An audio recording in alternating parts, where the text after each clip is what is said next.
सुरक्षा हेठ रोहतक तो सिरसा दे लई रवाना होया है। तस्वीरां ਅਸੀਂ ਤੁਹਾਨੂੰ ਦਿਖਾ ਰਹੇ ਹਾਂ। ਇਸ ਵੇਲੇ रोहतक ਦੀ ਸੁਨਾਰੀਆ ਜੇਲ੍ਹ ਤੋਂ ਬਾਹਰ ਆ ਚੁੱਕਿਆ ਹੈ। ਭਾਰੀ ਸੁਰੱਖਿਆ ਹੇਠ रोहतक ਤੋਂ ਸਿਰਸਾ ਦੇ ਲਈ ਰਵਾਨਾ ਹੋਇਆ ਹੈ ਤੇ 15ਵੀਂ ਵਾਰ ਜੇਲ੍ਹ ਤੋਂ ਰਾਮ ਰਹੀਮ ਬਾਹਰ ਆਇਆ ਹੈ। ਪੈਰੋਲ ਦੇ ਦੌਰਾਨ ਡੇਰਾ ਸਿਰਸਾ ਦੇ ਵਿੱਚ ਹੀ ਰਾਮ ਰਹੀਮ ਰਹੇਗਾ ਤੇ ਲਗਾਤਾਰ ਰਾਮ ਰਹੀਮ ਨੂੰ ਪੈਰੋਲ ਮਿਲ ਰਹੀ ਹੈ ਤੇ ਹੁਣ 40 ਦਿਨਾਂ ਦੀ ਪੈਰੋਲ ਤੇ ਦੁਬਾਰਾ ਤੋਂ ਬਾਹਰ ਆ ਗਿਆ ਰਾਮ ਰਹੀਮ। ଖ୍ରୀଷ୍ଟରେ ପ୍ରିୟ ଭାଇ ଏବଂ ଭଉଣୀମାନେ, ଅଶ୍ଳୀଳ ଭିଡ଼ିଓ ଦେଖିଲେ ଜେଲ୍, କିନ୍ତୁ ବଳାତ୍କାର କଲେ ସାଙ୍ଗେ ସାଙ୍ଗେ ବେଲ୍। ଆପଣଙ୍କୁ କ'ଣ ଆଶ୍ଚର୍ଯ୍ୟ ଲାଗୁଛି କି ମାନେ ମୁଁ କହିଦେଲି ବୋଲି? ଏଇଟା ବିଲକୁଲ ସତ କଥା ଆଜ୍ଞା। ବିଜେପି ସରକାର କାଳରେ କିଛି ବି ହେଇପାରେ, କିଛି ବି ସମ୍ଭବ ହେଇପାରେ। ଯିଏ ଅଶ୍ଳୀଳ ଭିଡ଼ିଓ ଦେଖୁଛି ତାକୁ ଏମାନେ ଜେଲ୍କୁ ପଠାଇବେ, କିନ୍ତୁ ଯିଏ ବଳାତ୍କାର କରିକି ଜେଲ୍କୁ ଯାଇଛି ତାକୁ ଏମାନେ କ'ଣ କରିବେ? ବେଲ୍ରେ ବାହାରକୁ ବାହାର କରିବେ। ଇଏ ହେଉଛି ବିଜେପି ସରକାରର ନୀତି, ବିରୋଧୀମାନଙ୍କର ନୀତି। ତେବେ ଆପଣ ଦେଖନ୍ତୁ, ଏଇ ପୋଷ୍ଟର ଗୁଡ଼ା ଦେଖନ୍ତୁ, ଏଠି କ'ଣ ସବୁ ଲେଖା ଅଛି। ଓଡ଼ିଆ ଅଛି, ହିନ୍ଦୀ ବି ଅଛି ଯେ ଅଶ୍ଳୀଳ ଭିଡ଼ିଓ ଦେଖୁଥିବାରୁ କ'ଣ ହେବ? ଜେଲ୍ ହେଇପାରେ। ଅଶ୍ଳୀଳ ଭିଡ଼ିଓ ଦେଖୁଥିବାରୁ ପୁଲିସ ଉଠାଇ ନେଲା ବା ଜେଲ୍ ହେଲା। ତେବେ ସେପଟେ ବଳାତ୍କାରୀ ରାମ ରହିମ ତାକୁ କ'ଣ କରିଛି? ପ୍ରଶାସନ ଖଲାସ କରିଛି। ଯେଉଁ ରାମ ରହିମ ଏତେ ସବୁ ବଳାତ୍କାର କରି ଗୋଟେ ଆଶ୍ରମରେ ନାବାଳିକାମାନଙ୍କୁ ବଳାତ୍କାର କରିକି ସେ ଜେଲ୍ରେ ଥିଲା, ବିଜେପି ସରକାର ତାକୁ ମୁକୁଳେଇଲା। ତେବେ ଏଇ ରାମ ରହିମ କିଏ ଆଉ ଏ ବାବା ଜଣକ କିଏ, ତା ବିଷୟରେ ଟିକିଏ ମୁଁ ଆପଣଙ୍କୁ ଜଣାଇବା ପାଇଁ ଚାହେଁ।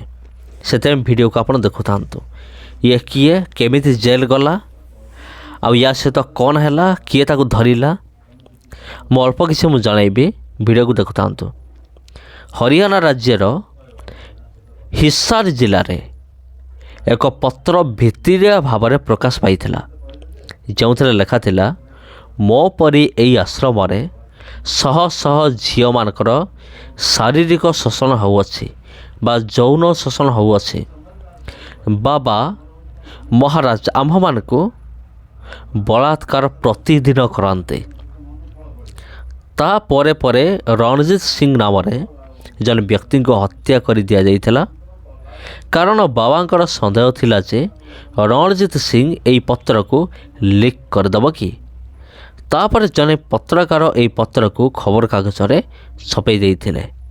ଏହି କଥା ଶୁଣି ବାବା ସେହି ପତ୍ରକାରକୁ କ୍ଷମା ମାଗିବା ପାଇଁ କହିଥିଲେ, କିନ୍ତୁ ପତ୍ରକାର ପଛକୁ ହଟିନଥିଲେ। ତାପରେ କିଛି ଦିନ ପରେ ସେହି ପତ୍ରକାରକୁ ତାଙ୍କ ନିଜ ଘର ବାହାରେ ଗୁଳି କରିକି ହତ୍ୟା କରି ଦିଆଯାଇଥିଲା। ଯେଉଁ ବାବା ଜଣକ ରଣଜିତ ସିଂଙ୍କ ହତ୍ୟା କରିଥିଲେ, ପତ୍ରକାରଙ୍କୁ ତାଙ୍କ ନିଜ ଘର ସାମ୍ନାରେ ମାରି ଦେଇଥିଲେ। ଯେଉଁ ପତ୍ରକାର ଶହ ଶହ ନିରୀହ ଝିଅମାନଙ୍କୁ ବଳାତ୍କାର କରି ସେମାନଙ୍କର ଜୀବନକୁ ବର୍ବାଦ କରିଦେଇଥିଲେ, ତାଙ୍କ ନାମ ହେଉଛି ଗୁରୁପ୍ରୀତ ରାମ ରହିମ ସିଂ, ଆଉ ତାଙ୍କ ଆଶ୍ରମର ନାମ ଥିଲା ସିରସା କା ଡେରା ସଚ୍ଚା ସୌଦା ଆଶ୍ରମ। ଆଉ ତେବେ ଏହି ପତ୍ରରେ ଏମିତି କ'ଣ ଲେଖା ଥିଲା ଯାହାଫଳରେ ବାବା ରାମ ରହିମ ଦୁଇ ଜଣଙ୍କର ହତ୍ୟା କରିଦେଇଥିଲେ? ପ୍ରକୃତରେ ରାମ ରହିମଙ୍କ ଆଶ୍ରମରେ କ'ଣ ହେଉଥିଲା? ପୀଡ଼ିତା ନାବାଳିକାମାନେ ବାବାଙ୍କ ବିଷୟରେ କ'ଣ କହିଥିଲେ? ସିବିଆଇ ସେ ପୀଡ଼ିତା ପତ୍ର ଲେଖିଥିବା ଝିଅକୁ କେମିତି ଖୋଜିଥିଲେ? ବାବା ରାମ ରହିମ ପତ୍ରକାର ଛତ୍ରପତିଙ୍କୁ କାହିଁକି ହତ୍ୟା କରିଥିଲେ? ନିଜର ନିକଟ ଶିଷ୍ୟ ରଣଜିତ ସିଂଙ୍କୁ କାହିଁକି ହତ୍ୟା କରିଥିଲେ? ସେହି ପତ୍ରରେ ଲୁଚି ରହିଥିଲା ବାବା ରାମ ରହିମଙ୍କର ସବୁ କଳା କାରନାମା ବା କଳା ସତ୍ୟତା, ଯାହାକୁ ପତ୍ରକାର ଛତ୍ରପତି ନିଜ ସମ୍ବାଦପତ୍ରରେ ଛାପି ଦେଇଥିଲେ ଏବଂ ପରବର୍ତ୍ତୀ ମୁହୂର୍ତ୍ତରେ ବାବା ତାଙ୍କୁ ଜୀବନରେ ମାରି ଦେଇଥିଲେ। ପରବର୍ତ୍ତୀ ମୁହୂର୍ତ୍ତରେ ରାମ ରହିମ ସବୁ ଖବରକାଗଜକୁ ଜଳାଇ ଦେଇଥିଲେ, କିନ୍ତୁ ଅରିଜିନାଲ ପତ୍ର ଯେଉଁଟା ଥିଲା ସେଇଟା ବାବାଙ୍କ ହାତରେ ବିଲକୁଲ ଲାଗିନଥିଲା। ଯାହା ବାବାଙ୍କ ରୂପରେ ବାବାଙ୍କ ବିରୁଦ୍ଧରେ ଠିଆ ହୋଇଥିଲା। ତେବେ ପତ୍ରରେ ଏମିତି କ'ଣ ଥିଲା ଯାହାକୁ ନେଇ ବାବା ଏତେ ଚିନ୍ତିତ ହୋଇପଡ଼ିଥିଲେ ଆଉ ଶେଷରେ ବଳାତ୍କାର ମାମଲାରେ ତାଙ୍କୁ ଜେଲ୍ ହୋଇଥିଲା?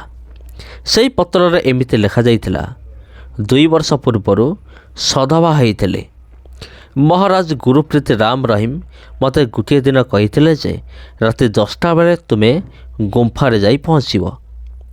ମୁଁ ଯେହେତୁ ପ୍ରଥମ ଥର ସେଠାକୁ ଯାଇଥିଲି ଆଉ ମୋ ଭିତରେ ଏକ ଜିଜ୍ଞାସା ରହିଥିଲା ଯେ ମୁଁ ବାବାଙ୍କୁ ଭେଟିବି। ମୁଁ ଭାବିଥିଲି ଯେ ସ୍ୱୟଂ ଭଗବାନ ମୋତେ ଏ ସୁଯୋଗ ଦେଇଛନ୍ତି। ସେଠାରେ ମୁଁ ପହଞ୍ଚି ଦେଖିଲି ଯେ ବାବା ଗୋଟିଏ ହାତରେ ରିମୋଟ୍ ଧରି ଅଶ୍ଳୀଳ ଭିଡ଼ିଓ ଦେଖୁଥିଲେ ଆଉ ତାଙ୍କ ତକିଆ ପାଖରେ ଏକ ରିଭଲଭର ବନ୍ଧୁକ ଥିଲା। ଏହା ଦେଖି ମୁଁ ଡରି ଯାଇଥିଲି, ଯେମିତି ମୋ ପାଦ ତଳୁ ମାଟି ଖସି ଯାଇଥିଲା। ମୁଁ ବାବାଙ୍କ ବିଷୟରେ କେବେ ବି ଭାବି ନଥିଲି ଯେ ସେ ଏମିତି ହେଇଥିବେ। ବାବା ତାଙ୍କ ପାଖକୁ ଟାଣି ମୋତେ କହିଥିଲେ ଯେ ସେ ମୋତେ ବହୁତ ଭଲ ପାଆନ୍ତି, ପ୍ରେମ କରନ୍ତି। ଆଉ ବାବା ମୋତେ କହିଲେ, ଯେଉଁଦିନ ତୁମେ ମୋର ଶିଷ୍ୟା ହେଲ ସେହିଦିନ ଠାରୁ ତୁମର ସବୁକିଛି ମୋର ଅଟେ। ତାପରେ ସେ ମୋତେ ବଳାତ୍କାର କଲେ। ପ୍ରତି 15-20 ଦିନରେ ସେ ମୋତେ ବଳାତ୍କାର କରୁଥିଲେ। ତାପରେ ମୁଁ ଜାଣିଲି ଯେ କେବଳ ମୁଁ ନୁହେଁ, ଆଶ୍ରମର ସବୁ ଝିଅଙ୍କ ପ୍ରତି ସେ ଏମିତି କରୁଛନ୍ତି। ଡେରାରେ 30-40 ଜଣ ଝିଅ ଥିଲେ ଆଉ ସମସ୍ତଙ୍କ ଜୀବନ ନର୍କ ହୋଇଯାଇଥିଲା। ପୋଷାକରେ ତ ଆମେ ଦେବୀ ପରି ଦେଖାଯାଉଥିଲୁ, କିନ୍ତୁ ଆମର ପରିସ୍ଥିତି କିନ୍ତୁ ଅଲଗା ଥିଲା। ଥରେ ମୁଁ ନିଜ ପରିବାରକୁ ଏକଥା କହିବା ପାଇଁ ଚେଷ୍ଟା କରିଥିଲି, କିନ୍ତୁ ସେମାନେ ଓଲଟା ମୋ ଉପରେ ବିରକ୍ତ ହୋଇଯାଇଥିଲେ। ବାବାଙ୍କ ଆଦେଶ ଅନୁସାରେ ମହିଳାମାନେ ପରସ୍ପର ଭିତରେ କଥାବାର୍ତ୍ତା ମଧ୍ୟ ହୋଇପାରିବେ ନାହିଁ।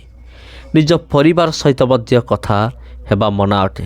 ଯଦି କୌଣସି ଝିଅ ସତ ଜଣାଇବା ପାଇଁ ଚେଷ୍ଟା କରୁଥିଲା ତ ଅନ୍ୟ ମହିଳାମାନେ ବାବାଙ୍କ ନିର୍ଦ୍ଦେଶ ଅନୁସାରେ ତାକୁ ମାଡ଼ ମାରୁଥିଲେ।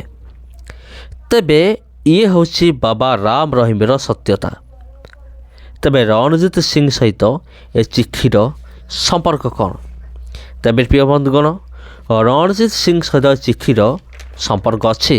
ହଁ ପ୍ରିୟ ବନ୍ଧୁଗଣ, କାରଣ ଯେଉଁ ଆଶ୍ରମରେ ଝିଅମାନଙ୍କୁ ବାବା ଯୌନ ଶୋଷଣ କରୁଥିଲା, ସେହି ଆଶ୍ରମରେ ଶୋଷଣର ଶିକାର ହୋଇଥିବା ଝିଅମାନଙ୍କ ମଧ୍ୟରୁ ଜଣେ ଥିଲା ରଣଜିତ ସିଂଙ୍କ ଭଉଣୀ।